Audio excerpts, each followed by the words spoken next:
Buenos días a todos, bienvenidos al segundo conversatorio de nuestro ciclo de webinars gratuito de Hydra Ingeniería SAS, que hace referencia a las experiencias de recirculación en aguas residuales industriales.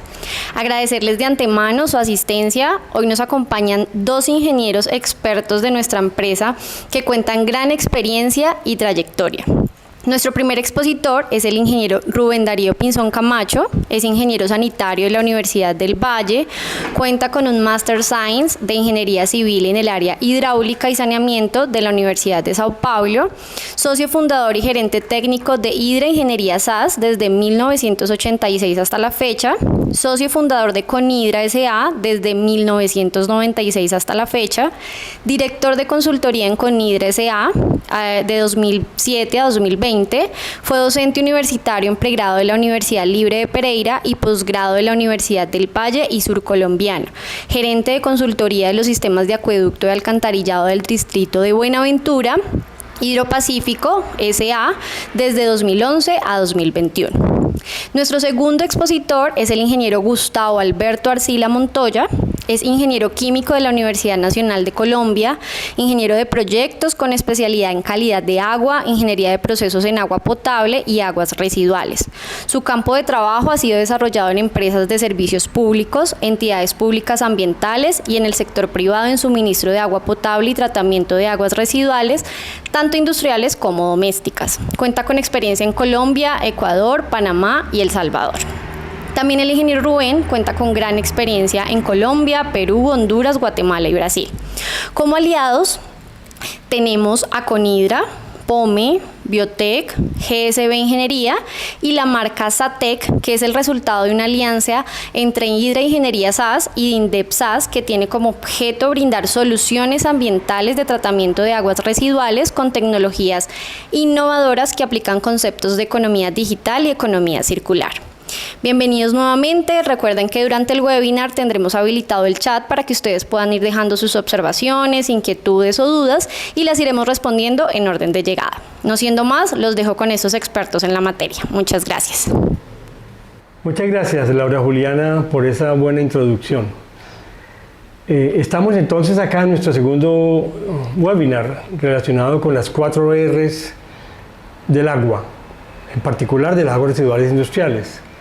Pero no podemos olvidar de dónde viene esto. Viene de las 9 R's del producto, que la Fundación Ellen MacArthur, que ha sido el pionero en todo este tema, y que ha planteado que la manera como podemos tener niveles de sostenibilidad son esas 9 R's que ustedes ven allí en la pantalla, básicamente que tienen que ver con temas, volvemos a comentar, temas ligados con el producto. El producto involucra los insumos, las materias primas, los subproductos, todo lo que es la cadena de transversalidad, de lo que tiene que ver con el producto, incluso cuando llega al consumidor y cuando se dispone finalmente. Todo eso está ligado con esas responsabilidades que tiene que ver con la economía circular.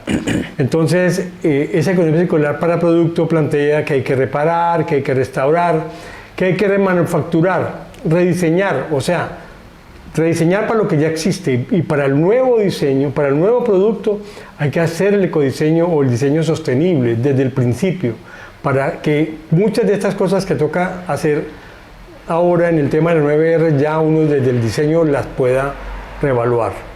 Se tiene también reciclar, o en el tema nuestro se llamamos recircular, ¿cierto? También tenemos recuperar, porque recuperar implica en todas las cadenas del producto, reutilizar o reusar, que es el término que más usamos nosotros en el tema nuestro, rechazar y reducir. Esas son las 9 R's del producto. Ahora nos adentramos en lo que tiene que ver con las 4 R's de la economía circular en las aguas residuales.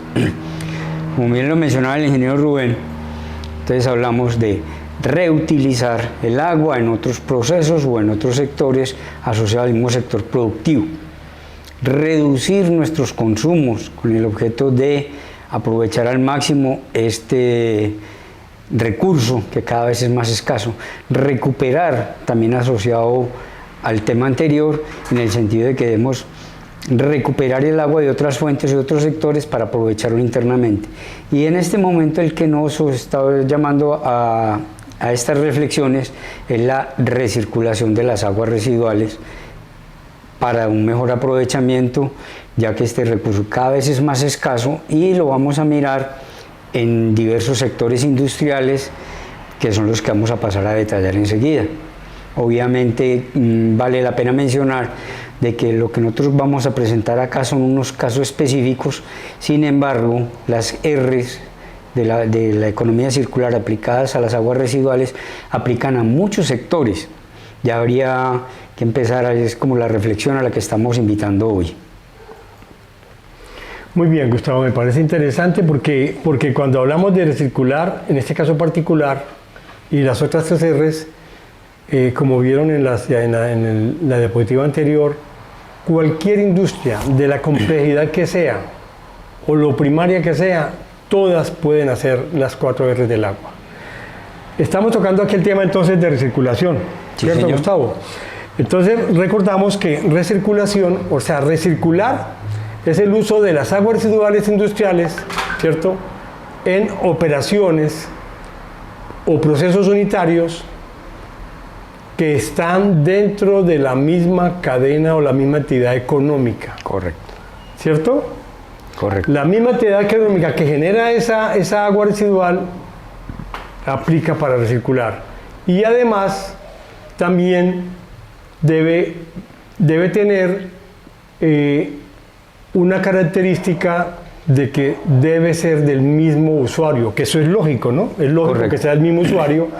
Y si se cumplen esos requisitos, la ley en principio, que es la ley 375 del 2017, de 1997, no definió claramente qué iba a pasar con la recirculación. Le tocó en el 2021, mediante la resolución 1256, definir claramente que el tema de recirculación no tiene que sacar ningún permiso, no tiene ningún vínculo con la autoridad ambiental.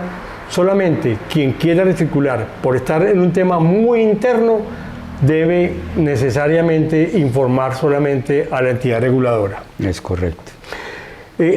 También miremos entonces la connotación de lo que significa. En Colombia, inclusive con datos de fuentes fidedignas, la encuesta nacional industrial del 2020, que es el último dato que tenemos, nos refleja que más del 60% del agua residual, del agua que se consume en las industrias, Exacto. es de aguas superficiales. Cauces superficiales, correcto. Estamos de acuerdo, ¿no? Y además hay otro más del 20% que sale de las empresas de servicios públicos.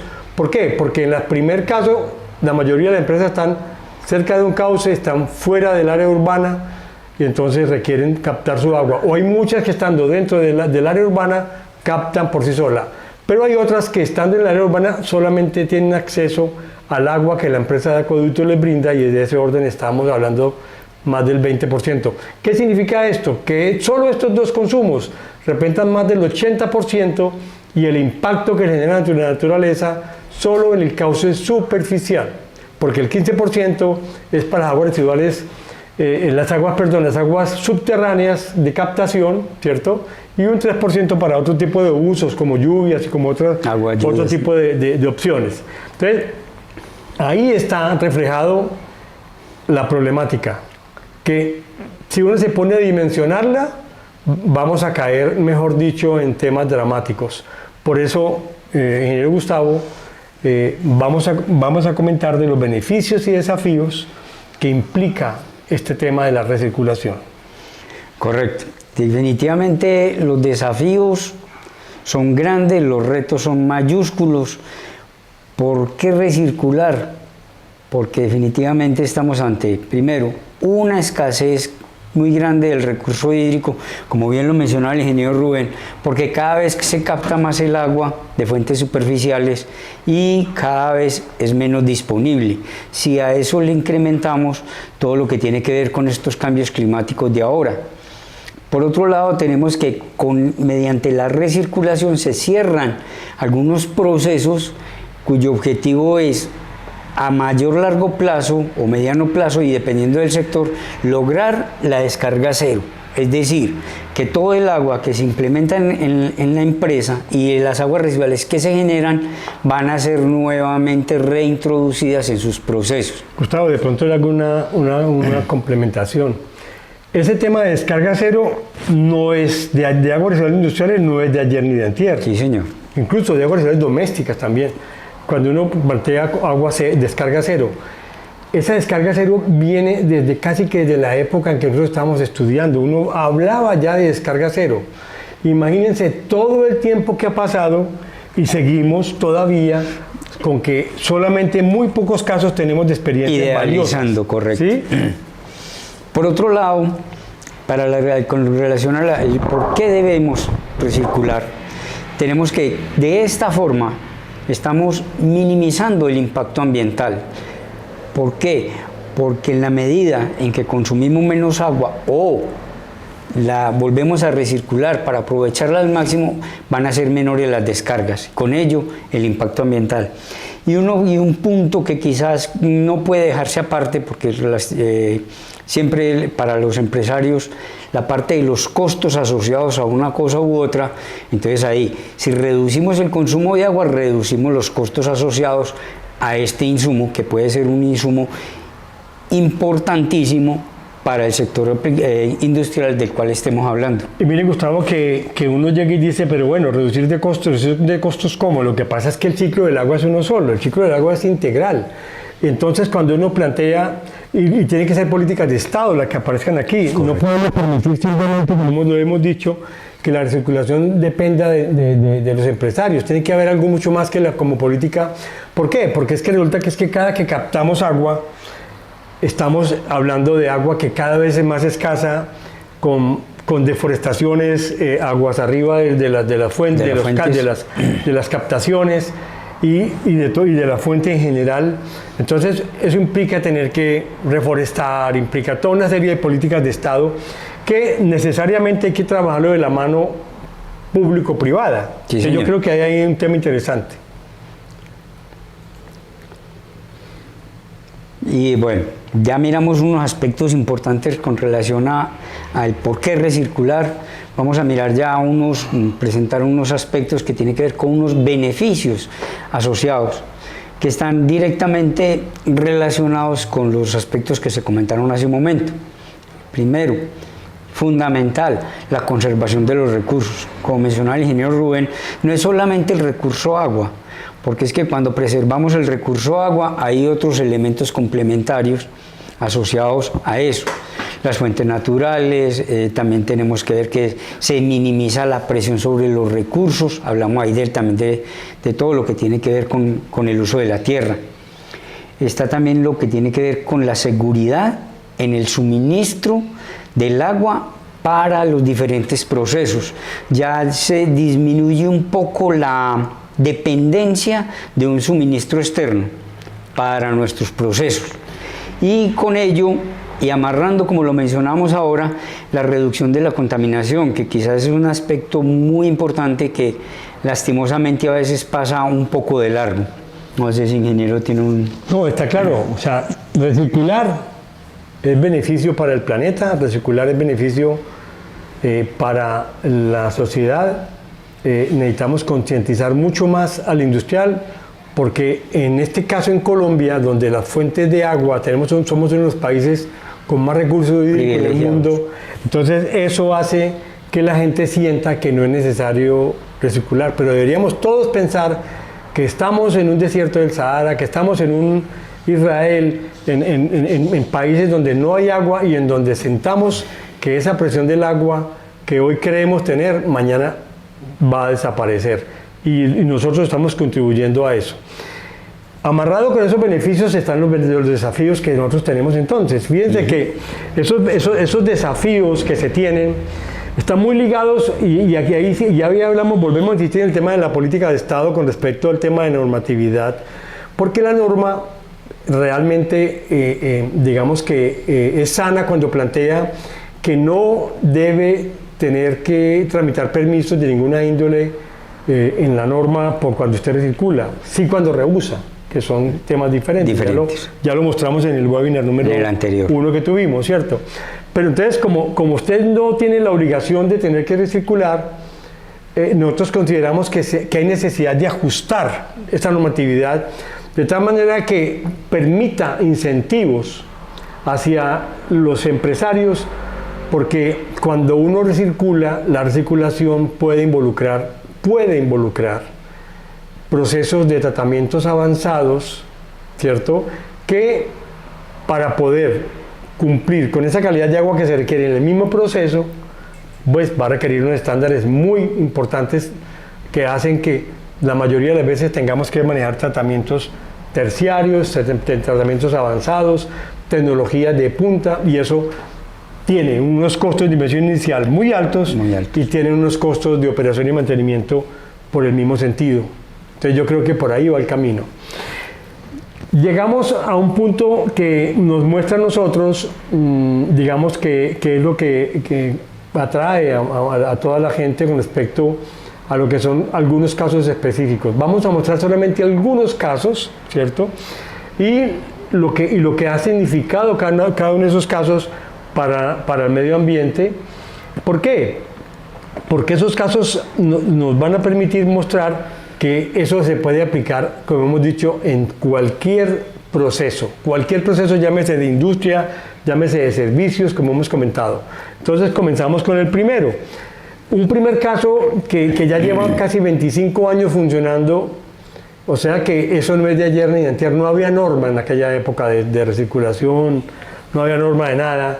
Sin embargo, se quiso en un ingenio azucarero romper el paradigma de ver cómo era que se manejaba lo que tenía que ver con las aguas de lavado de caña, porque recordemos que no todos los ingenios lavan caña, pero aquellos que lavan caña consumen mucha cantidad de agua. En este caso particular, para 3.000 toneladas más o menos que era de producción, se requerían casi el orden de 400 litros por segundo. Cuando hablamos de 400 litros por segundo, una quebradita. Está hablando de una quebrada. Estamos hablando de una quebrada realmente. Y esa agua volvía a otro cauce, una especie de ¿cómo es que se llama? Ciclo. No, cuando usted pasa de cambio de cuenca, ¿cierto? Entonces llega, la toma de una cuenca y la toma en limpia otra. de una cuenca y la pasa a otra, ese es trasvase, ¿cierto? Usted trasvasa, pero entonces coge el agua limpia y le trasvasa la contaminación sucia al otro. Y la contaminación era el impacto del orden de 50 toneladas de sólidos suspendidos totales por día, de 20 toneladas de materia orgánica biodegradable en forma de DBO5, también por día, que trasvasábamos de una cuenca hacia la otra. Correcto. Entonces, uno llega y dice, ¿cómo así que? Y así lo manejan en muchas partes. Entonces, aquí lo que se rompió fue el paradigma de sentir que se podía recircular el agua en esa magnitud tan importante y buscar atenuar ese impacto sobre el cuerpo receptor. Y en general sobre la naturaleza, porque ustedes imaginan lo que son 50 toneladas de sólidos suspendidos, que no es más que sedimentación de un cauce, y más la DBO que termina usted inutilizando para la vida acuática o cualquier cuerpo receptor que no tenga capacidad de asimilación. Entonces todo eso hace que es difícil. Pero ¿cómo se manejó? Se recorrieron, para ejecutar este proyecto se nos demoramos del orden de 5 años. 5 años. Porque todo el tema de maduración, de convencerse, de que los directivos entendieran que había inversiones inmensas que hacer, se llegó y se hizo. Lo importante es que se hizo y que funciona. Básicamente es que esas aguas que se tomaban del cauce, que se convertían en aguas residuales, se ajustan mediante un sistema de cal, que en los ingenios la cal es un producto muy utilizado en el proceso industrial mismo de lo que es la elaboración molino, elaboración y todo lo que tiene que ver con la refinación del producto. Y entonces se ajusta el pH, y ese ajuste de pH tiene una connotación de que ayuda en algo a que la sedimentación natural que se da con la ley de Stokes, porque lo que uno hace es un decantador que no tiene ninguna sedimentación forzada, es sedimentación natural. Natural. Entonces, por eso hablamos de ley de stocks. Entonces, se recogían esos lodos, se deshidrataban y no solamente se recirculaba el agua para las mesas de lavado, sino que se recirculaba toda esa cantidad de sólidos suspendidos. O sea, hay otro aprovechamiento. Que no era más que la misma materia prima que del traía. suelo, a que llegase otra vez al suelo, a volverse otra vez. Y eso es una de las cosas que no se ven. Cuantificar eso, o sea, hacerle un estudio de costo-beneficio sería interesante, porque ahí hay mucho beneficio desde el punto de vista tanto empresarial como ambiental. Entonces yo creo señor. que ese caso es importantísimo que lo mostremos. Gustavo puede continuar entonces con el siguiente. Aquí una observación importante, que se hablaba ahora de que el tema de que normatividad, hay veces que solamente cuando las cosas se convierten casi que en obligatorias se ejecutan. Sin embargo, la conciencia ambiental yo creo que ya ha ido creciendo un poco y esperemos que siga. Ahora vamos a mirar un sector industrial que es un buen consumidor de agua por los diferentes procesos. Entonces, estamos hablando del sector textil, pero nos vamos a ir al punto específico de lo que tiene que ver con las tintorerías. Digamos que la sección de tintorería como el subproceso del proceso de textil. Tenemos dos tipos de materias primas, por decirlo de alguna forma, que son las fibras sintéticas y las fibras naturales. Entonces, de acuerdo con el tipo de material a teñir, obviamente que hay unas materias primas del proceso, primas y auxiliares del proceso de teñido. ¿Eso qué hace? Que las aguas residuales tengan diferentes características, entre cuando se está tiñendo, por ejemplo, el algodón o la lana o la seda, muy diferente a cuando se producen las aguas residuales que se generan, en los procesos en que tiene que ver con fibras sintéticas, rayón, nylon, viscosa. Eso hace que los procesos sean diferentes. ¿Cuál es la ventaja que se tiene?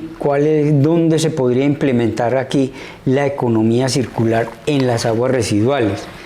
Después de que se hace el proceso de teñido, hay un recipiente, por lo general, un primer tanque, en donde las aguas entran para que escurra un poco la tela, para posteriormente entrar a un enjuague con agua fresca, de la cual va a salir una fracción, y una fracción puede ir a tratamiento para recircular inicialmente al sistema, o después de un enjuague final, coger ese enjuague final que ya tiene poca cantidad de colorantes y demás productos asociados al proceso anterior, para recircularlo al enjuague anterior.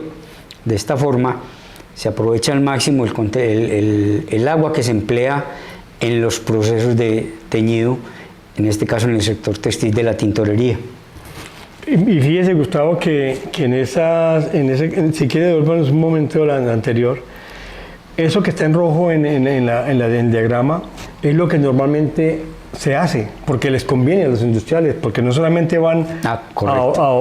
ellos más que ahorrar agua, están pensando en ahorrar insumos, materia prima, que es plata. Pero nosotros planteamos que eso hay que completarse con la raya azul, y es que ese vertimiento hay que recircularlo y hay que volverlo al proceso. Tenemos que buscar la descarga cero. La descarga cero. Y eventualmente habrá que tener agua fresca, porque recordemos que la recirculación no es infinita. Es un tema importante que digamos que no amerita, tocarlo acá, porque es un tema mucho más profundo, pero que entendamos que eso tiene que tener sus válvulas de alivio para que esa recirculación no sea siempre permanente, sino que eventualmente hay que ingresarle agua fresca. Es correcto. En ese mismo orden de ideas, en el sector de lavado de ropa, en las famosas lavanderías industriales, también se puede ahorrar, y bastante, porque es que allí sí que se consume también agua. Bastante. Estamos hablando de sectores que consumen mucha agua, ¿ya?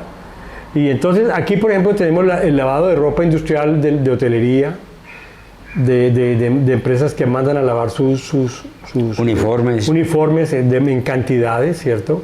Y de otro lado, lo que llamamos el lavado de ropa hospitalaria.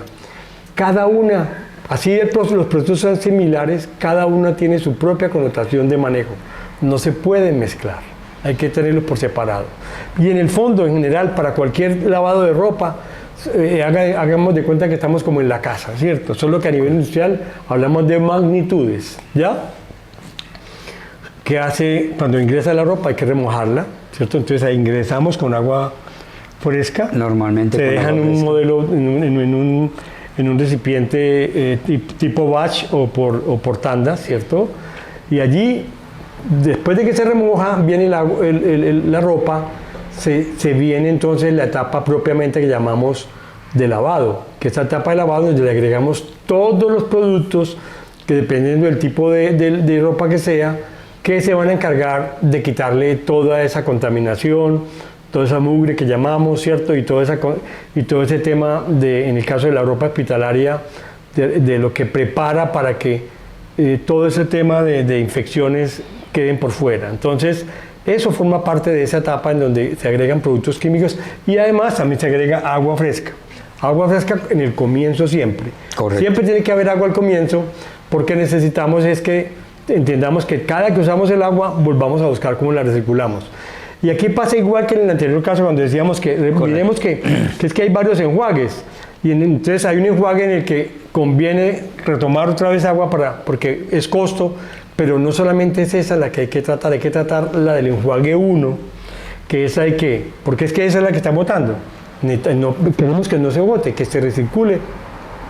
Miremos el costo-beneficio, miremos cómo los incentivos del Estado que estamos comentando, para que todo esto se cierre de verdad.